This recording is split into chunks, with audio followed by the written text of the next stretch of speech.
Ladies and gentlemen, welcome back to Tech Showdown. My name is Kevin. This is my co-host Teddy. We've got the jacket out again today. It's very nice. It's not as hot today, so we're able to bust it out. And we're going to be doing a monitor review. This time it's going to be the Dell UltraSharp U3415W Ultrawide Monitor.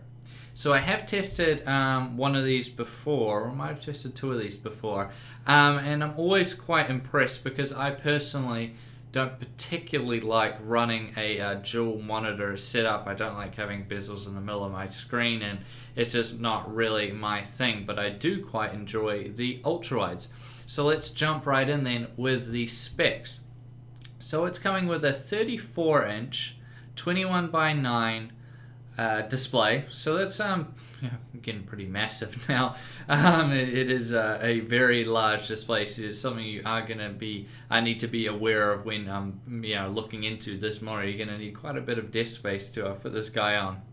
It is an IPS panel, which I always like to see, with a resolution of 3440 by 1440 at 60 Hz, so that nice ultra-wide 1440p display. It's coming with a 5 ms response time, which is pretty standard, pretty normal for an IPS panel. And it's coming with two 9-watt built-in speakers, which are actually pretty decent. I was somewhat impressed. I mean, it's not going to replace your normal speakers, but it's something. It'll get you by if you really need it to. Design-wise, it's really standard. This is going to be able to go with whatever setup you have on your desk and anywhere you want, in your office or something like that. It's not like some of the gaming monitors we review, which look really hardcore if you were to have them in, say, an office setting. It's also got the tiny bezels, which categorize the UltraSharp lineup. When I tested one a while ago, I mentioned about it. So that's on the sides and the top. On the bottom, it's still got a bit of a bezel there.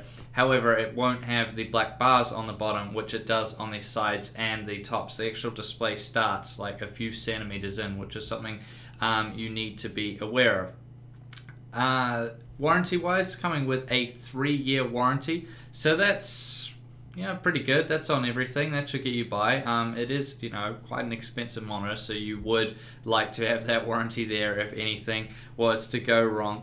Now, as far as adjustment goes, this got everything you would ever want. Up and down, swivel, side to side. You got tilt there, so it's going to have everything you want. You're going to be able to get this really nicely set up, which you're going to want to because this is a very large display, and have it really nice for your home or your office.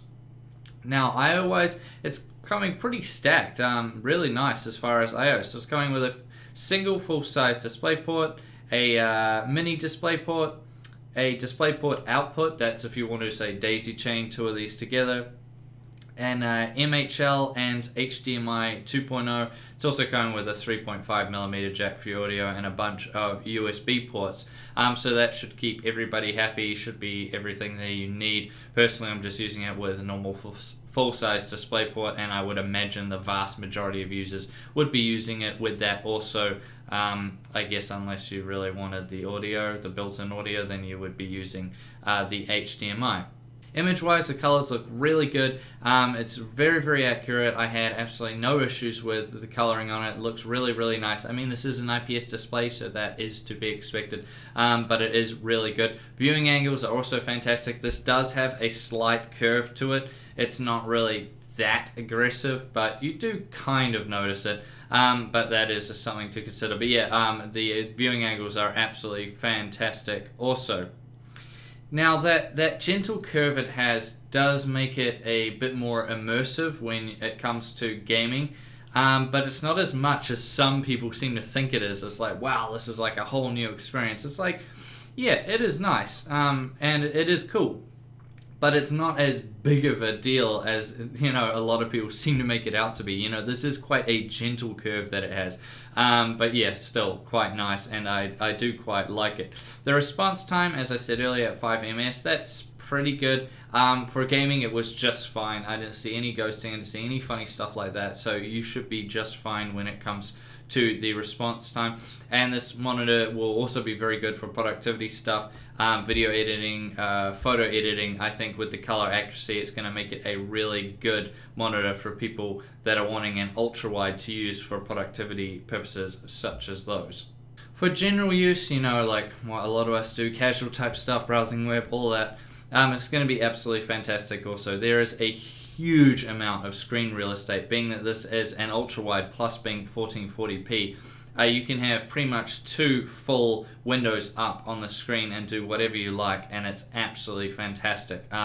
You know, this is one of the best monitors I've used for productivity type stuff and just, you know, multitasking. It's really, really impressive, and I really like it.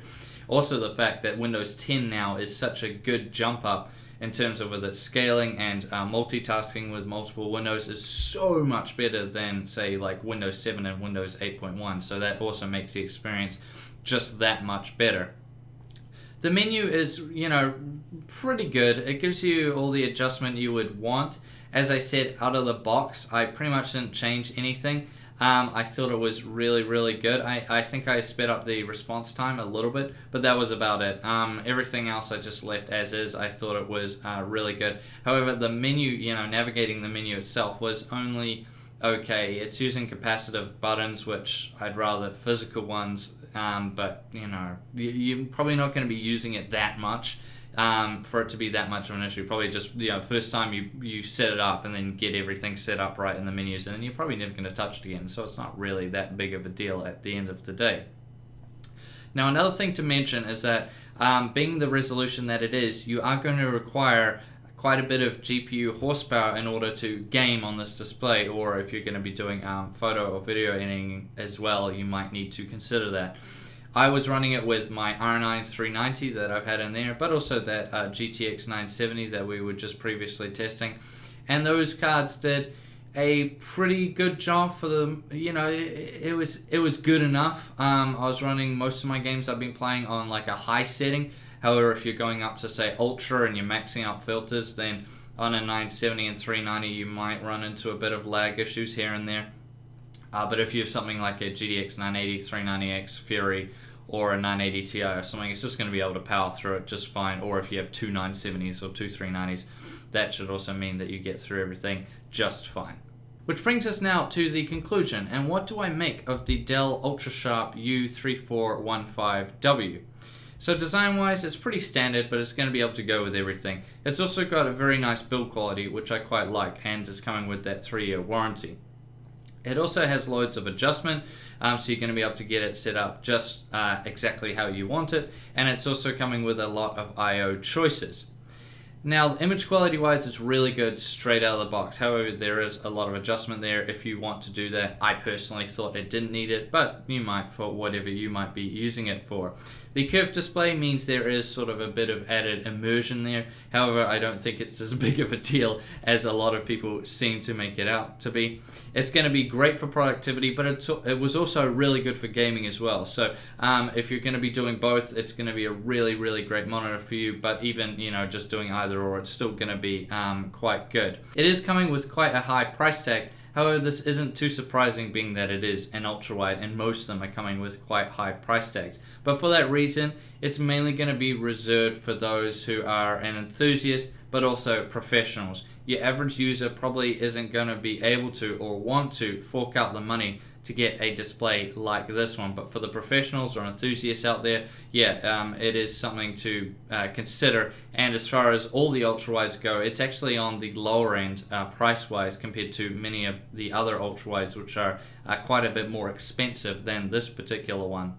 So if you've got the money, go for it. There's not really that many cons when it comes to this display. I think it's a really good job by Dell. The other UltraSharps I tested, I also thought were quite good, the non-ultra-wides. So I think this is a really good monitor, but again, yeah, for your average user, it's going to be a very expensive investment, but for enthusiasts and professionals who, you know, will be able to justify it maybe, it will be a good investment, and when you compare it to the other ultra-wides, it is a really good value for money. Now I thank you all for watching this video. Please subscribe to Tech Showdown if you haven't already and like the video. And as always, I'll see you guys next time.